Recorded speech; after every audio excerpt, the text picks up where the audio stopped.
Assalamualaikum, family. It's a little cold here in Peru. So I'm hoping some folks come in. Um, let me put my reading glasses on. Um, I want to get outside today. So here in Peru, it is 1 p.m. So I need to. I got myself ready so I can go out today and grab some lunch with my girlfriends and just kind of hang out, try to spend as much time with them because I'll be heading back to the States soon. So I'm not going to wait for really anyone to come on here. I'm just going to start, and whenever you all come in, you can just check the replay, share, your thoughts in the comment. This conversation is not to be divisive. It's just for educational purpose only. For those who are new to my channel, I have this show that I normally do, and it's a lot more scripted. And I'm really just trying to get back into doing lives again, called Wake Up Wednesday. So one of the things that I do with Wake Up Wednesday, I always share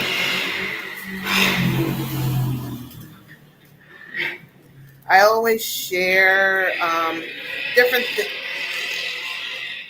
I swear the vehicles here are so loud.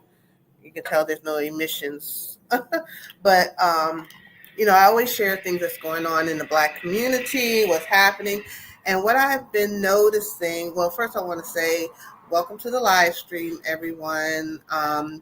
Those who do join, and then welcome to all my replay people, my new subscribers, and to my OG crew.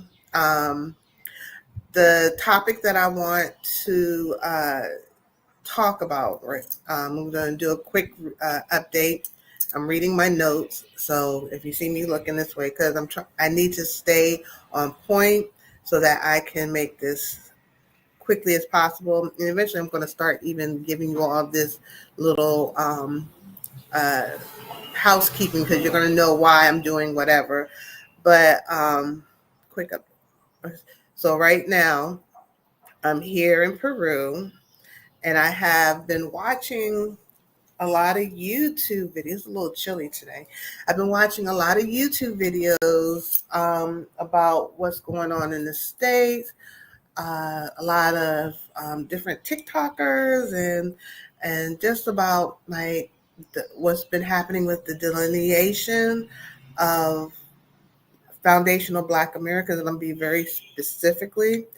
And the division that's going on. So today, I want to talk about why foundational Black Americans are delineating from African and Caribbean identities, and why I actually see this as something powerful and necessary. It's not to be divisive. It's not to go against anything with our brothers and sisters from the Caribbean background, from African backgrounds, from South American backgrounds, from European backgrounds. It's not anything against those groups. This is about foundational Black Americans, and why I think it's a good thing that we have been reclassified once again, because as you all know, we are one of the most reclassified group of people in America, in the continent, on the globe. All right.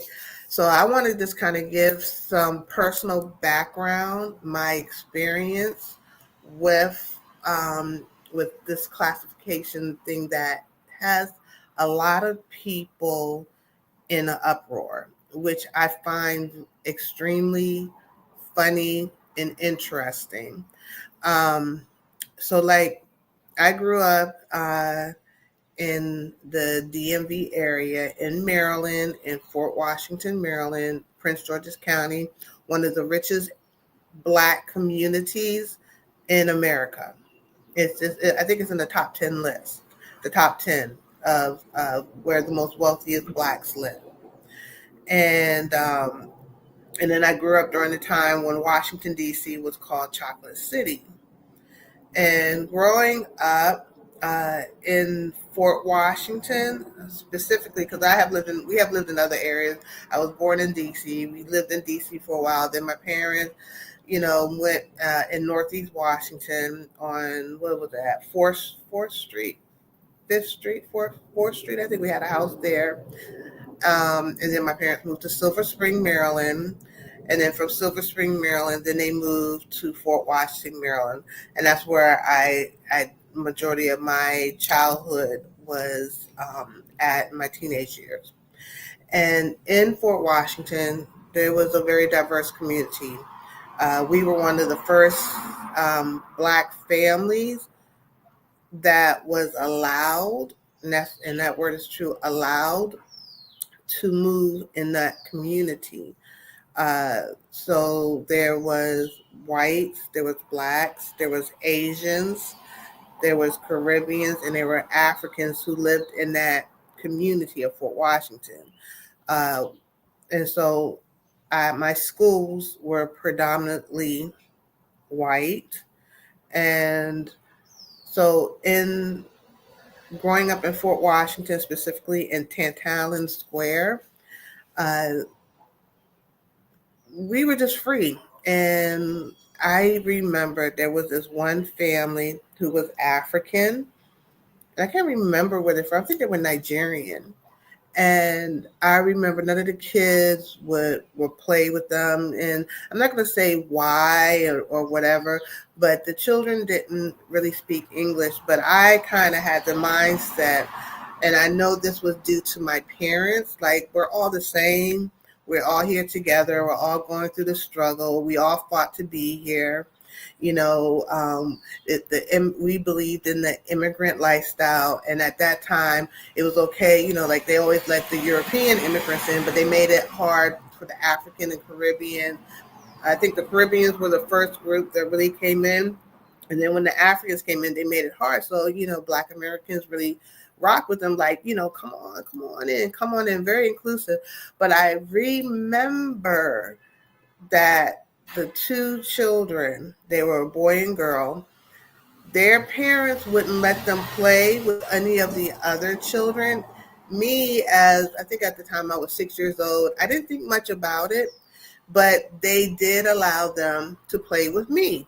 And one of my girlfriends, the Halls, and the girl next door to them. So they allowed them to play with us, and we were the only kids that they allowed in the house. Me, I'm not thinking about it. I don't know why. I don't understand it.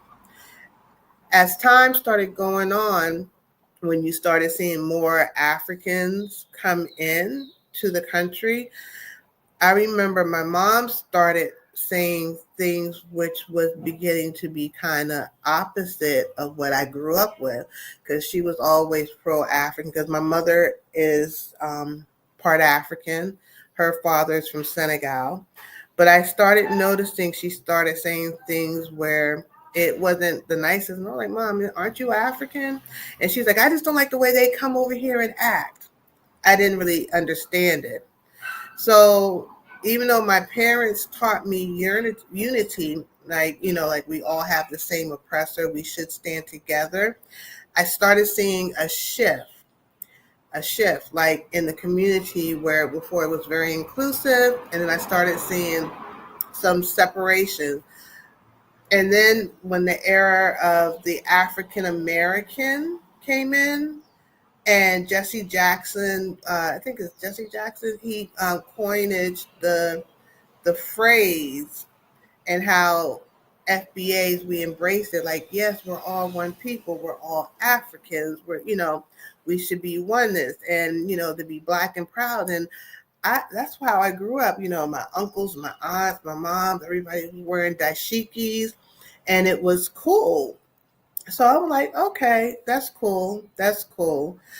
And the FBA spirit, I love that, because we rock with everyone. We accept everybody. And I love that. And for me, I'm seeing it's very important because what's happening globally, like as we're traveling, I am seeing how different people in different countries react to us. And what is happening in America and in the West is distinctly different than what I see when I go into other countries.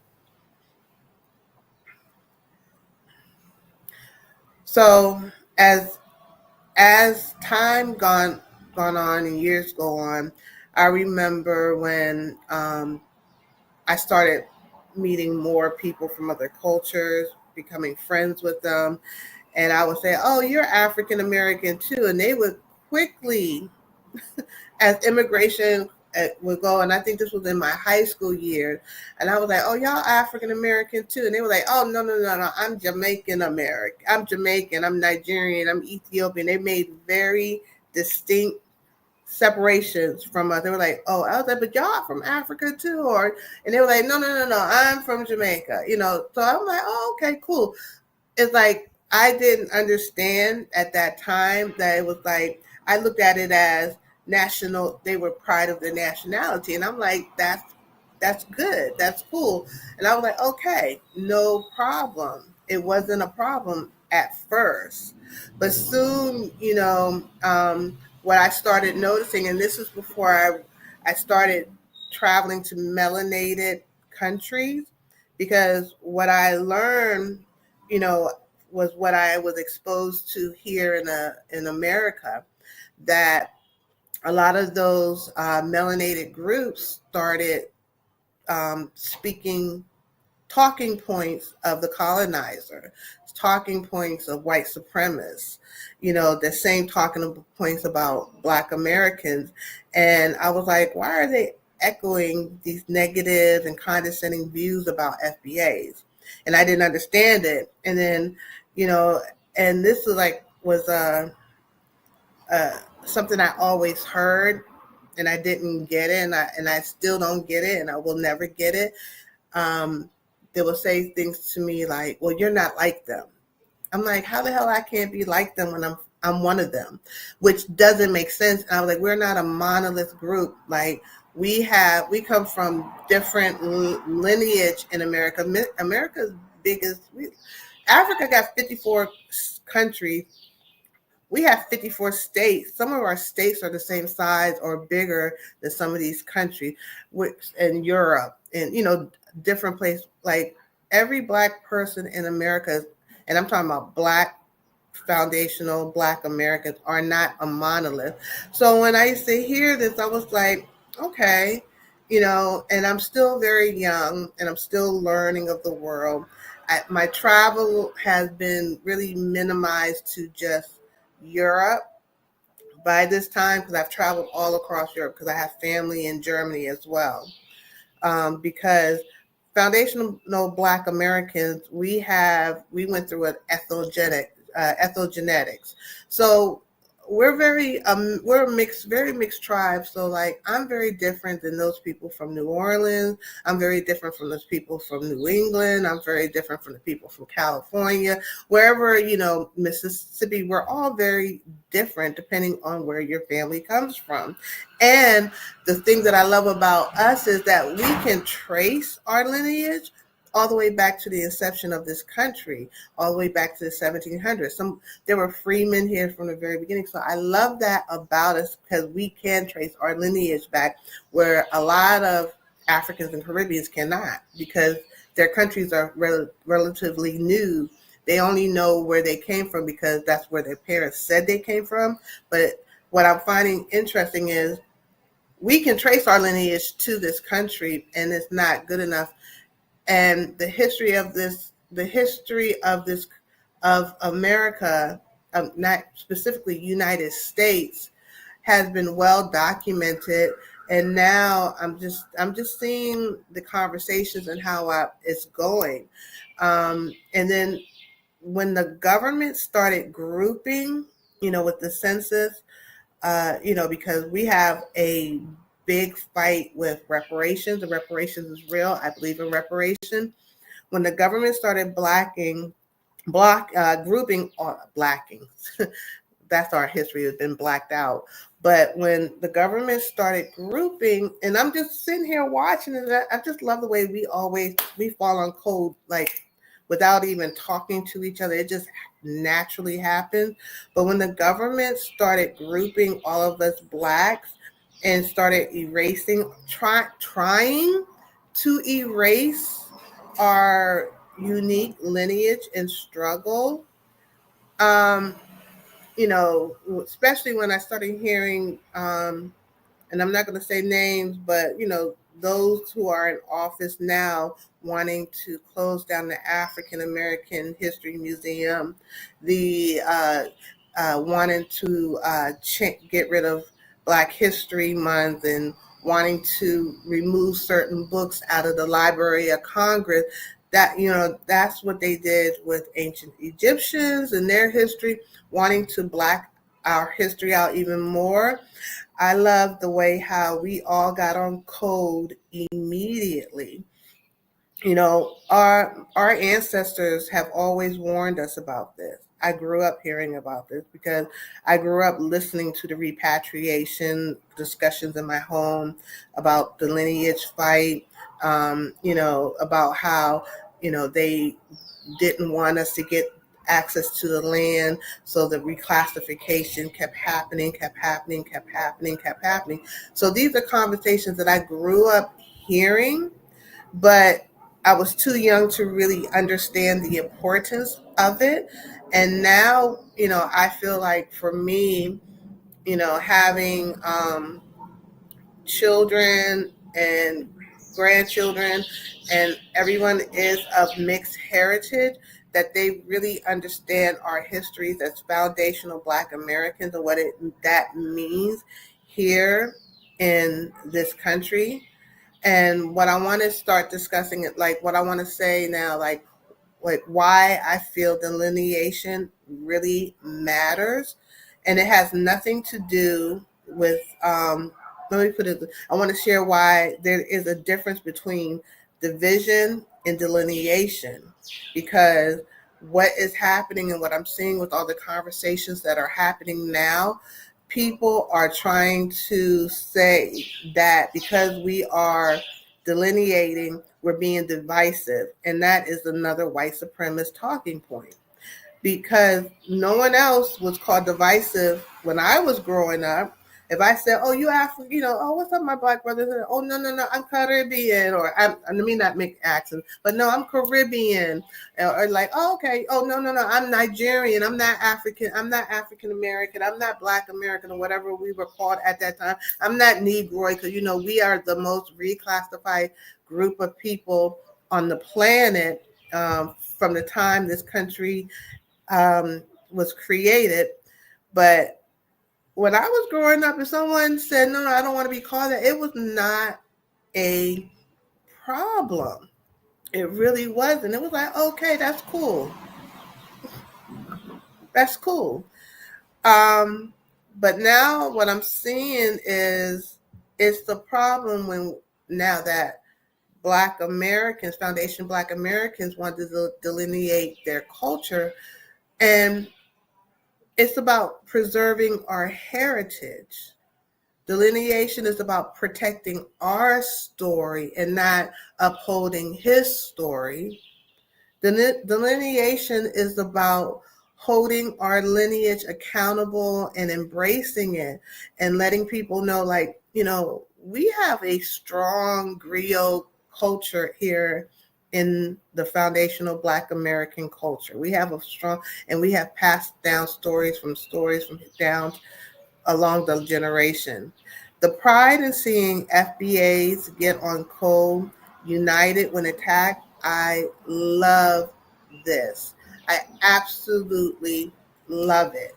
And I think it's the hypocrisy of it all. When we delineate, it's called xenophobic. But when others do it, it's called cultural pride. That's, the hypocrisy of it all. And I just really want to call that out. And I'm only seeing it among, those who have been immigrated, I don't, because it's not part of when I go to Africa, they don't care about these things. If I explain this to them, they accept it. It's only those, and for the lack of a better way of describing it, is those who tethered on to the foundational Black American and wanting to benefit from our struggles, our lineage in America, but still being separate, which is diabolical. It's really diabolical. And I'm really seeing it for what it is. And it's not all, because I've been married to multiple African men. I've been married to a Caribbean man, have children by him, but it's not all. Okay? So because you got to say it's not all, because people then get in their feelings and their emotions and they, whatever. So like my cultural reflections and experience, like as I just mentioned, my lived experience is that I was married to African. I've been marriage into the African and Caribbean families, raising multicultural children. So I embrace not only my lineage culture and taught my children that, but I also embrace their father. And so one of the things that I was privy to was being able to sit in rooms that most foundational Black Americans would not be able to sit in, and listen to the conversations and actually have these conversations with non-foundational Black Americans, and how sitting in these rooms I would hear negative generalizations about FBAs, and I had to stand up every time for my people, because when you generalize a group of people, you're really putting a lot of misinformation out about them. And they will always say, like I said, these words like, well, you're not like them. And I would be like, no, I am just like them, because I'm one of them. I grew up under them. My entire family is them. Like the irony of it all. You say you're not like them, but I can trace my lineage all the way to the creation of this country. So how am I not like them? Because I am them. Like, we're not a monolith. So if you move into the ghetto and you're living around there, you can't say all Black Americans are like the people who live in that ghetto, because they're not. We have people who live in the ghetto. We have people who are uneducated. We have people who live in wealthy communities. We have people who are farmers. We have people who are criminals. We have people who are godly. So to classify everybody according to the small group that you've been exposed to is disrespectful. It's just disrespectful. And I even had conversation where they're like, oh, I know them. I work with them. And I live with them. And I live around them, like they know them better than me. And I was like, I'm one of them. I'm not on an island by myself in all of the United States of America, which is the size of has 50 states, which are size of countries, each state having their own government, their own culture, their own language. We are all different. So this right here, I am loving how we, like I said, we are on code. It was not a 911 message sent out. We naturally just jumped on code. And I love that. I love that for us. I love that about us. And even me, because I've always walked on Pan-Africanism. I always preach Pan-Africanism. And as I traveled abroad and I came here, I started seeing how like Black Americans were really pretty much the only ones on Pan-Africanism. Even Kwame Nkrumah, when he tried to bring Pan-Africanism over to Ghana, it wasn't on code. Yeah, Ghana called us back over there, but I am watching and seeing and learning, like, It's not practiced. It's not practiced. I'm such an idealist. I really still want that.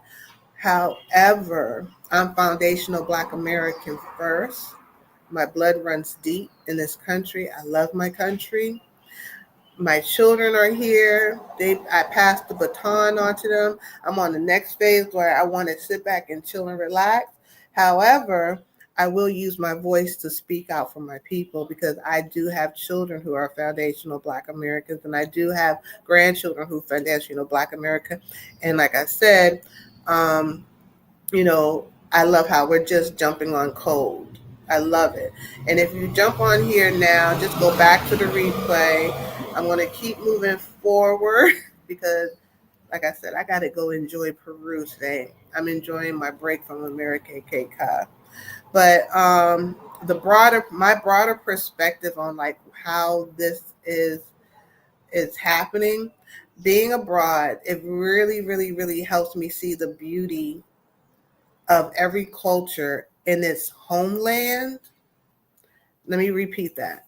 Being abroad really helps me see the beauty of every culture in their homeland. But some of those and those other cultures in their homeland, when they migrate, they not only migrate, but they migrate and they adopt the colonizer's mindset towards FBA. And they start spewing out white supremacist talking points. And we have always supported them. That's how Obama got in the White House. That's how Kamala Harris got into her little position. And when we seen, and Obama really set the foundation of us starting to delineate, because when we seen that, they're not going to do anything for foundational Black Americans, and it started there slowly. We started hearing people talk a little differently. The only ones who were like really rah-rahing and cheering this on were Africans, and Africans had what is it about from Kenya pride. So it was like, okay. So we started seeing a shift, right? We started seeing the shift then. And the truth is, every ethnic group has ethnogenetics and origin pride, except FBA is a fallacy. And those are white supremacist talking points. Period. My question for you all, and I want you all to sit and reflect, and I would love to hear it in the comment section.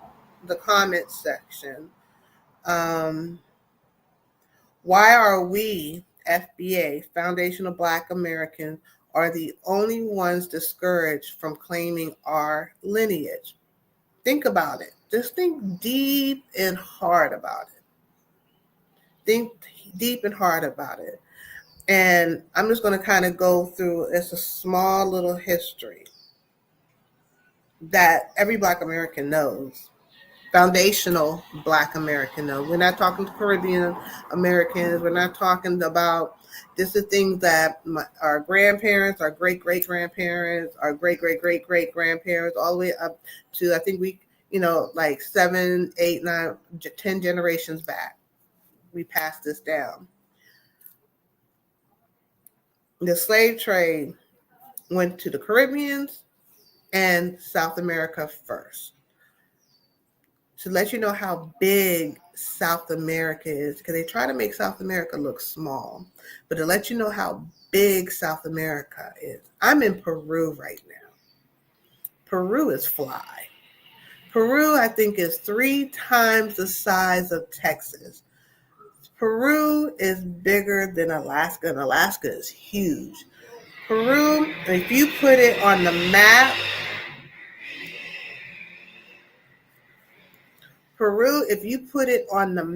of the United States, from the top of the United States, this is the United States, Peru will go from the top to the bottom, all the way in the middle of the United States, to let you know how big that country is.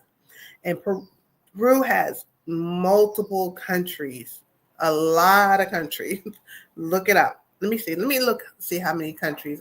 Actually, let me see if I can pull up, because I haven't done this in a while. Try to pull up. Let's see. Share a screen. All right, let's see if I can do this. All right. This is what I want to do. A map of Peru and the U.S. Map of Peru and the U.S. Compare. Let's see. That's how I think that's the best way I can do. Here we go.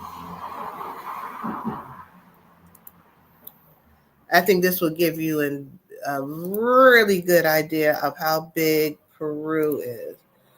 So share a screen. Share a screen. All right, here we go. So I'm hoping you can see this. So this is Peru.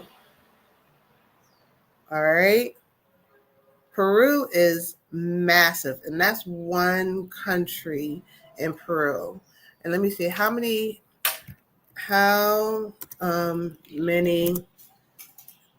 countries are in South America.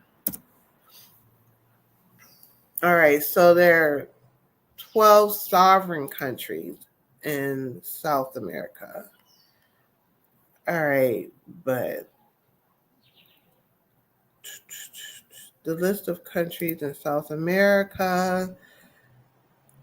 All right, so let's do another one. Let's see.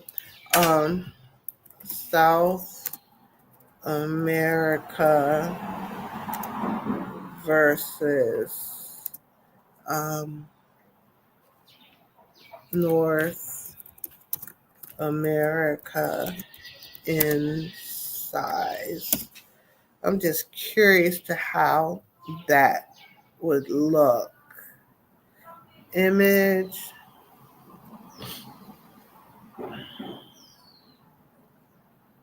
All right, here we go. All right, so this is the United States, and this is South America. Now, most of the slaves came to the Caribbean, to South America, spread all throughout South America. And they say, how many slaves came from South America to America? How many slaves came to North America? All right. So, and approximately 388,000 slaves came to North America. And how many slaves made it to both South and North America? We're doing a history lesson here. So approximately 10.7 million enslaved Africans disembarked in the Americas, with the majority going to Brazil and the Caribbean, while fewer than 400,000 were sent to North America. Okay, so now we're going to go how many Black Americans are estimated in the United States in, we'll say, 1800. All right. So in the 1800s, the estimated Black Americans population in the United States was over 1 million. All right, and one more thing. How many Black, Native, I'm just curious to see what they're going to say, Native Americans were enslaved in America during slavery? Let's see what it says. So the total number of Black Native Americans enslaved in America is precisely known by 1860s. The Cherokees, Choctaw, Creek, Chickasaws, and the Seminole Nations had approximately 8,000 Black slaves. Many more enslaved Blacks had lived among these tribes as well among other tribes and the white slave owners in this region. So what we know, and it's researchable, is that it was under 400,000 slaves that actually came to America. They were enslaved by whites and the native group. They breeded with the whites in the native groups, which breeded amongst each other. We had breeding farms. So by the time all this happened, then there was 1 million slaves. So the foundational Black American has Native American, African, and European blood. So we went through our own ethnogenetics, which is unique to only the United States. Okay? The United States. Because Brazil and all those countries had their own ethnogenetics. And that's fine. And we accept that's who they are. So, but what the narrative, and the same thing with the Caribbeans went through their own ethnogenetics with the natives. I think it was the British and the Africans, and we accept them who they are, Caribbean. But the problem is people are having an issue with foundational Black Americans because of all the treaties that was signed with the Native Americans. And if you have bloodline connecting to the land and repatriation, then it's, because America is a capitalist country and it's a business, and it's bad business to give us our rights. And so they have to debunk our lineage and our rights to this land. And when we have people from other cultures who are claiming Black, but they don't have any bloodline to this land, and they're speaking for us, and they are speaking in their white supremacist talking point, we have to separate. And I love that it was just a natural thing. We were like, oh, okay, they're not like us. They're not going to speak for us. Okay. So that's my question for you in the comments. And if you're just coming on, just go back and just listen. And that's why are we the only ones discouraged from claiming our lineage? All right. So my hope and vision, because I am an idealist. I have always been an idealist. And I still believe and I still believe in the Pan-African dialogue because that's how I grew up. But though honesty is, but through honesty and not romanticism. I believe in Pan-African dialogue, but through honesty and not romanticism. Okay. My goal has always been to bridge knowledge between foundational Black Americans and Africa, because I'm being very, very definitive, like who I'm referring to, because I'm not talking about Caribbean Americans. I'm talking about us and the rest of the globe. Okay, because like we really have to delineate ourselves, and it's not a bad thing. And my direct exchange and not filter through oppression. My message to all is stop regurgitating colonizers' narratives about us and learn from the source. The information is here. We have a strong griot community. We have shared this information down the line. What I want to do is I want to end on like the pride and love for my community. I absolutely love seeing us repping for ourselves, getting on code, and protecting what is ours, period. Because my roots and our roots run deep into this land, into America, the United States. I do not hate my country. I just hate some of the things that are occurring in my country, and it's two different things. Like, why am I going to hate who I am? That doesn't even make sense.